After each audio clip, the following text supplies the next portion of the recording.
Hello friends, in the last video we have seen what is vector space and how we write vectors in different notations. Or we have seen the different ways, 3 ways of writing the vectors. Now we will see how to add them and how to subtract them. There is very easy method. I will not go into detail. I will give one example. Suppose a bar is equal to 2, 3, 5, which we have taken in the last video also. And let's take one another vector, and that is 1, 3, 5. Or let's take another example. C bar is equal to 3, 4, 9. Okay, so I have taken these 3 vectors. Now if I have to add or subtract, let's say I have to add these 2 vectors. So what I have to do, I have to take in sequentially addition. So the first member of this will be added to the first member of this. Second member of this will be added to this. So you can write it as 2, 3, 5 plus 1, 3, 5, and directly you can add them. So you will get 3, 6 and 10. So this is equal to a bar plus b bar. A bar plus b bar is equal to 3 I cap plus 6 j cap plus 10 k cap. So I can write it in this way. Now suppose I have to subtract a bar minus b bar. So I will write it here as well. So 2 minus 1 is equal to 1. 3 minus 3 is equal to 0. 5 minus 5 equal to 0. So I will get this is equal to a minus b. Now you can calculate similar case for b and c or a. Any 2 vectors you can choose and try to add and subtract them. So this is very easy. Now I am not going to solve for b and c. You can solve this very easy. You can just have to add these terms in sequence. So first term will get added to first, second to second, third to third, like this. Now we are going to see about the product. If we try to take a product of 2 vectors, there are 2 type of products. First one is scalar product, or it is also called as dot product, and the another one is vector product or the cross product. Remember, both the scalar product and vector product are the product of 2 different vectors. The name of scalar and vector is because of the output of that product. So if the output is scalar, then we will call it as scalar product. If output is vector product, then we will call it as vector product. But in this video we are just looking for the scalar product. We are not going to deal with vector product. So how to multiply 2 vectors? So I will write it here. A dot b is equal to. Now as we have added here sequentially, first to first, second to second, third to third, in the same fashion we have to do this. We have to multiply in sequence, first number to first number, second number to second, third to third. So if I multiply, I will get 2. So in this multiplication, in this type of multiplication, we have to take addition of these numbers. So let me write the all numbers. So 3 to 3 is 9, 5 to 5 is 25, and I have to take the summation of this. Instead of writing the commas, I will write the sum. So I have to sum this number. So I will get this is equal to 36. So the product is scalar. So this has no direction. Okay. So in this case we will call this as a scalar product. And the notation is dot. We are writing dot in between 2 vectors. So this is called the dot product or scalar product because it has output is equal to scalar. Similarly, if we have to multiply b and c vector, you can write the multiplication of first and first plus second into second plus second third into third. So in this fashion you can write the multiplication, which is scalar multiplication or scalar product of 2 vectors, and we have already seen the addition. Now we are going to define one most important concept which will require in quantum mechanics and also in abstract mathematics, that is called a basis. So what is a basis? basis is a set of vectors which are independent of each other and together they can make any number of vectors in the vector space. So we will see some examples. So as we have seen this vector, suppose I have taken this vector. So if I have to make this vector or this vector or this vector, we have to define some basis. So in this case, I can define very simple basis 1 0 0 0 1 0 0 0 1. So if I can add them together with some multiplication of some scalar numbers, I can get A bar as well as I can get B bar as well as I can get C bar. Okay. So if I have to write this, so this is your I cap, this is your J cap, and this is your K cap. Okay. So these are the vector notations in matrix form or in this point notation form. Okay. Similarly, you can write it in this way also: 1 0 0 0 1 0 and 0 0 1. So this is I cap, this is J cap, and this is K cap.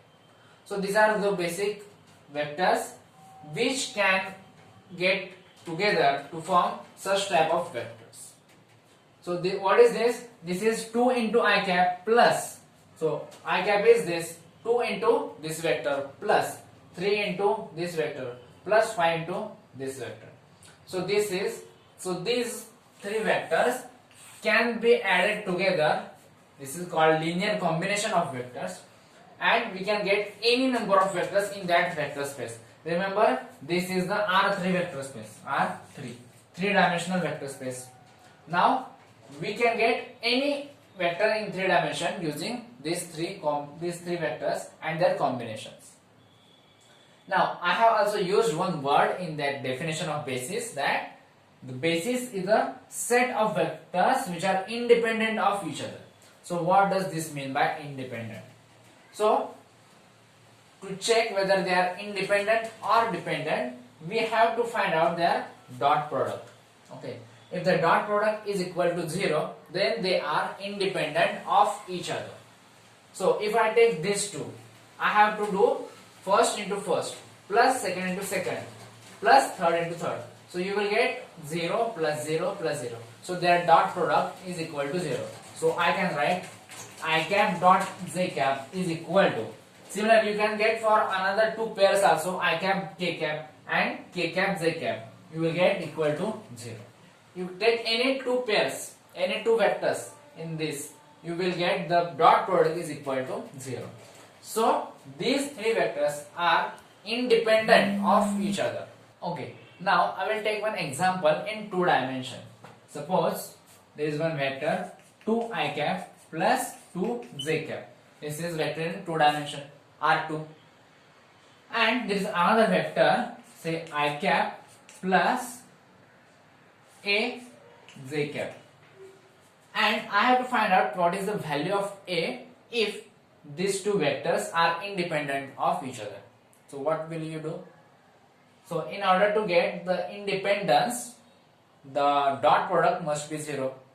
So dot product is the multiplication of respective numbers plus an addition of these all numbers. So if I have to multiply this is dot product. So 2 into 1, here is coefficient is 1, so it is equal to 2 plus 2a, that must be equal to 0.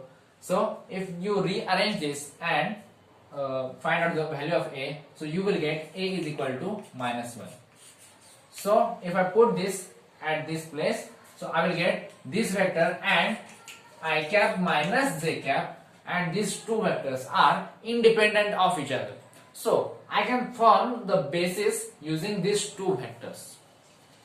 These vectors are independent of each other and I can form the basis using these two vectors. So what does this mean? Suppose I have to write one vector a bar, any vector, I don't know, you can take any example. Then you can write this is equal to some constant, let's say m, into these vectors 2 I cap plus 2 j cap plus another constant n into I cap minus j cap. So in this way, in this fashion, you can write any vector in this two-dimensional vector. So my basis can be this, but usually very simple basis. What is simple basis? I cap is one basis, j cap is another basis. So in this form, we can ignore this numbers, and we can have I cap equal to 1 0 and j cap equal to 0 1. So these are the simple bases, but you can define your basis. These are simple bases, everyone uses it, but sometimes we have to redefine basis to adjust some problems. Now this is about the independent vectors. So what is dependent vectors? So dependent vectors are the vectors in two dimension. We can write them as the multiples of each other, or in general you can write one vector in linear combination of other vectors. Suppose I have given three vectors a bar, b bar and c bar.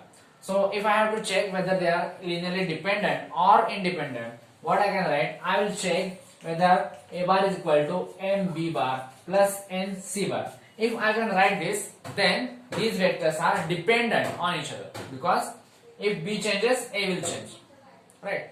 So these are the dependent vectors. Or if there are only two vectors, suppose there is no c bar, there are only two vectors, so I can write a bar is equal to mb bar. So these are the multiples of each other. So for the same example, I have to check what is the value of a if these two vectors are dependent on each other. So what will you write? You will write like this. So suppose this is a bar, this is b bar, and you are to find out what is the value of m. So what you will get? You will get 2i cap plus 2j cap is equal to 2m I cap plus 2am j cap. Now if you compare here, you will get 2m is equal to 2, so m is equal to 1. So you will get m is equal to 1.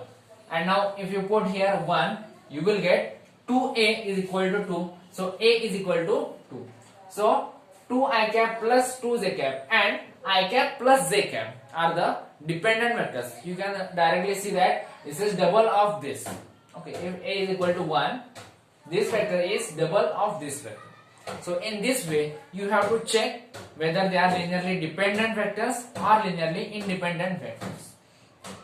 And linearly independent vectors which can form any vector in that vector space are called as basis of that vector space. And you can define your vector space, but in general we can define this is the vector space I cap, j cap and k cap. But as I have told, you can have different combinations of these vectors as a basis vector. So there is no restriction on choosing the basis.